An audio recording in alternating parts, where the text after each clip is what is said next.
अस्सलाम वालेकुम। कैसे हैं आप सब लोग? उम्मीद करती हूँ आप सब लोग खैरियत से होंगे। मैं भी अल्लाह के फजल व करम से बिल्कुल खैरियत से हूँ। चैनल पर न्यू आए हैं तो सब्सक्राइब कर लीजिए। वीडियो पसंद आए तो लाइक कमेंट शेयर लाजमी कर दीजिएगा। तो आज हम बात कर लेते हैं ईमान के हवाले से। हम ये अंदाज़ा लगाने की कोशिश करते हैं कि ईमान का घर ख़राब होने में क्या कसूरवार ईमान ही है? क्या ईमान की ही कुछ ऐसी गलतियां हैं जिसकी वजह से उसका घर इस तरह से ख़राब हो रहा है और बस नहीं पा रहा?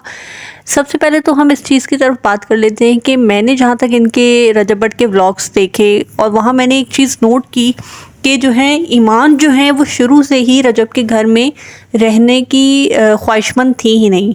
वो ज़्यादातर जो है वो अपने घर भाग भाग कर चली जाती थी। अक्सर व्लॉग्स में मैंने ये देखा कि रजब ये कह रहे होते थे कि ईमान तुम जो हो फिर चली गई हो, तुम फिर चली गई हो। बार बार उन्हें यही शिकायत होती थी कि तुम अपने घर चली गई हो। एक वीडियो में मैंने देखा कि किसी रेस्टोरेंट में दावत में थे तो वहाँ से ईमान साहिबा ने कहा कि मैं यहाँ से वापस अपने घर ही जाऊँगी, मेरे कज़न्स वगैरह आए हुए। तो रजब ने कहा ये क्या बात हुई, अब तो तुम्हें अपने घर चलना चाहिए, इतने दिन से तुम वहाँ रह रही हो तो अब तुम अपने घर चलो। तो उसने फिर इनकार कर दिया कि मुझे जो है अपनी अम्मी के घर ही जाना है। और ये सिर्फ एक व्लॉग की बात नहीं है, मैंने अक्सर व्लॉग्स में यही देखा है कि ईमान भाग भाग कर अपनी माँ के घर ही जाती रही हैं, जिसकी वजह से मैं कहती हूँ कि ईमान की और रजब की बॉन्डिंग हो ही नहीं पाई। ईमान जो है अपने शौहर के साथ इतने अरसे रही ही नहीं कि उनकी आपस में अंडरस्टैंडिंग होती, ऐसी बॉन्डिंग होती। और वो एक तो पहले ही रजब अपने केसेस की वजह से दूर रहे हैं और जितना टाइम वो घर पे रहे हैं उस टाइम भी ईमान उनके साथ मौजूद नहीं थी, वो बार बार भागकर अपने घर चली जाती थी। उसके बाद हम बात कर लेते हैं कि जैसे हमने देखा है कि रजब जो हैं वो अपने माँ बाप से बहुत ज़्यादा प्यार करते हैं, अपनी बहन से बहुत ज़्यादा प्यार करते हैं। तो इसमें ईमान की मिस्टेक ये है कि जब उसने नोटिस किया कि एक आदमी है जो कि उसका शौहर है, वो अपने माँ बाप से अपनी बहन से कितना ज़्यादा अटैच है, उनसे कितना ज़्यादा प्यार करता है, तो ईमान को क्या करना चाहिए था? सबसे पहले वो उसके माँ बाप को और बहन को अपना बनाती, उनके साथ अपना रिश्ता, अपनी बॉन्डिंग जो है स्ट्रॉन्ग करती। अगर उसे अपने शौहर के करीब जाना था तो उसे उसके उन रिश्तों को भी अपने करीब लाना था जिनसे वो अटैच है, जिनसे वो प्यार करता है।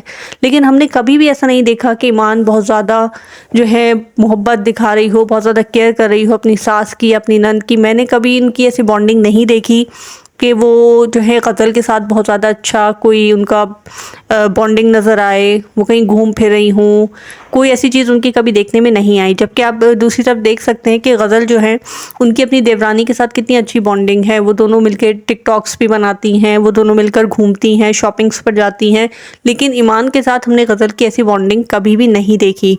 अगर जो है गज़ल अपनी देवरानी के साथ इतने अच्छे से पेश आ रही हैं तो वो ईमान के साथ भी आती। अगर ईमान जो है आगे बढ़ती, वो ये चाहती, लेकिन मुझे लगता है कि ईमान ने खुद ही अपने आप को इतना रिजर्व रखा सबसे, और उन्होंने इनके साथ घुलने मिलने की कोशिश नहीं की, जिसकी वजह से दूरियां और फासले पैदा हुए हैं। तो मुझे ऐसा लगता है कि ईमान की भी इस सब मामले में बहुत ज़्यादा गलती है कि उसने इन लोगों को अपना समझा ही नहीं, अपना बनाने की कोशिश की ही नहीं। आप जब शादी करके किसी घर में जाते हो ना, तो वहाँ आपका ताल्लुक़ उस घर के तमाम अफराद के साथ बनता है। सिर्फ ये नहीं कि वो शौहर जिससे आपने निकाह किया बस वही है आपका और बाकी सब जो है भाड़ में जाएं, उनका कोई वास्ता नहीं। वो जब आपके साथ रहते हैं, आपके घर में रहते हैं, तो उनका ख्याल करना, उनकी केयर करना, उनके साथ अच्छे से बातचीत करना, ये भी उस लड़की की ज़िम्मेदारी होती है। जब आप उनके साथ रह रहे हैं, उस लड़के के माँ बाप हैं, तो उनसे भी अच्छी बॉन्डिंग आपकी होना ज़रूरी है। तो ईमान की इस तरह की कोई बॉन्डिंग मैंने कभी देखी नहीं। और मुझे लगता है कि एक वजह ये भी है, जब एक आदमी अपने माँ बाप से प्यार कर रहा है, आप उन्हीं को जो है अहमियत नहीं दे रहे, तो उस आदमी के दिल में आपकी मोहब्बत कैसे पैदा होगी? तो ईमान की एक ये बहुत बड़ी गलती है कि उन्होंने ऐसा नहीं किया। फिर उसके बाद अब जब इनकी जो है दूरियां हो गई, चले दूरियां हो गई, अब उसमें मज़ीद ख़राबियाँ पैदा की ईमान ने खुद। वो जो है इनके हस्बैंड ने इनको मना कर रखा था कि उनके साथ नहीं आएंगी टिकटॉक लाइव पर। ये मुसलसल उनके साथ टिकटॉक लाइव पर पीछे बैठी होती हैं, पीछे से बोल रही होती हैं। जिस बात से शौहर ने मना किया, ये वही किए जा रही हैं।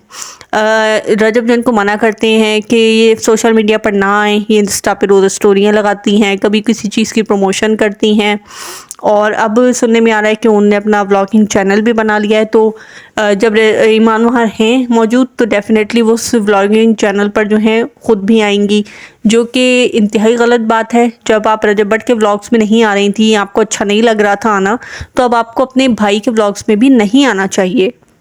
मुझे तो ऐसा लगता है कि इन बहन भाई ने मिलकर रजब के फेम को, उनकी मशहूरी को, उनके नाम को कैश किया है और अभी अपना चैनल बनाने बैठ गए हैं। मुझे समझ नहीं आ रहा कि इन्होंने रजब से शादी की क्यों थी। अगर इनकी जो है उधर मैचिंग नहीं हो रही थी, इनका उनसे बॉन्डिंग नहीं बन रही थी, तो इनको इस बात का अंदाज़ा पहले भी होगा कि रजब बिल्कुल डिफरेंट है और ये बिल्कुल डिफरेंट हैं। तो फिर इन्होंने ये रिश्ता किया क्यों, ये शादी की क्यों, जब आपको पहले से, आप इतने अरसे पहले से निकाह के बाद इनके साथ थी, आती जाती थी, इनके घर आना जाना था, तो आप लोगों को सब अंदाज़ा होगा कि इनके घर का क्या माहौल है, क्या लोगों का आना जाना है, दावतें होती हैं, दोस्त आते जाते हैं, तो ये सब चीज़ें तो आपको पहले भी पता होंगी। तो फिर शादी के बाद ये चीज़ें इतना बड़ा इशू क्यों बन गई कि आपका वहाँ रहना ही महाल हो गया, आप वहाँ रुकती ही नहीं। आपको तो ये सब पहले से पता था कि उनके यहाँ जो है मेहमानदारी बहुत ज़्यादा है, रजब दोस्तों के साथ रहता है, तो फिर अब ये सब चीज़ें इतना बड़ा इशू क्यों बन गई? या तो आप सोच कर यही आई थी कि आपने सेपरेट रहना है, तो आप अपने उसी मकसद पर काम कर रही हैं, जबकि ये मुमकिन नहीं है। रजब अपने वालिदैन से बहुत प्यार करता है और उनका इकलौता बेटा है, उनको छोड़कर कहाँ जाएगा, उनके साथ ही रहेगा। तो आप इस सोच को जहन से निकालें, अपनी तमाम जो बातें हैं उनको जहन से निकालें और रजब को कॉल करें, उससे बात करें और सॉरी करें और वापस अपने घर जाएं, क्योंकि ये जो है आपके बेटे के लिए ज़रूरी है। आप अकेली रहेंगी, आप अपने बेटे को कैसे माँ और बाप दोनों का प्यार देंगी, दोनों की कमी कैसे आप पूरी करेंगी? वालिद के बगैर बच्चे की जो है परवरिश वो वैसे नहीं हो पाती जो वालिद की मौजूदगी में होती है। तो मैं तो ईमान को यही कहूँगी कि अपनी जो है ज़िद को छोड़ें और उसी घर में वापस जाएं जहां रजब रहता है, उसके माँ बाप रहते हैं, उनके साथ हैं, उनके साथ अपने ताल्लुकात को बेहतर करें, उनके साथ अपनी बॉन्डिंग को अच्छा करें और कोशिश करें कि आप वहाँ रहें, उनके साथ मिलजुल कर रहें, उनके जैसी बनने की कोशिश करें, उनके रंग में रंग जाएं अगर आपको अपना घर बसाना है। वरना अदरवाइज़ तो मुझे कोई चांस नज़र नहीं आता इनका घर बचने का या बसने का, क्योंकि रजब अपनी ज़िद नहीं छोड़ेगा, वो अपने माँ बाप को, अपनी बहन को नहीं छोड़ेगा, अपने दोस्तों को नहीं छोड़ेगा।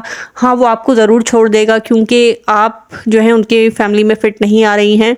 वो सब कुछ कॉम्प्रोमाइज़ कर देता अगर आप जो है चली जाती हैं उनके वालिदैन के पास और तमीज़ से उनके साथ रहती हैं, उनको अपना समझती हैं, अपना बनाती हैं। लेकिन आप तो ज़िद पर अड़ी हुई हैं जो कि आपके रिश्ते को ख़राब कर रहा है। मेरी तो यही राय है कि आप वापस जाइए, अपना घर बचाइए। आप लोगों की क्या राय है कि इसमें ईमान की गलती है या नहीं? आप लोग मुझे बताइएगा, मुझे आप लोगों के कमेंट का इंतज़ार रहेगा। मेरी वीडियो को फुल वॉच कीजिएगा, चैनल को सब्सक्राइब कर दीजिएगा। अल्लाह हाफ़िज़।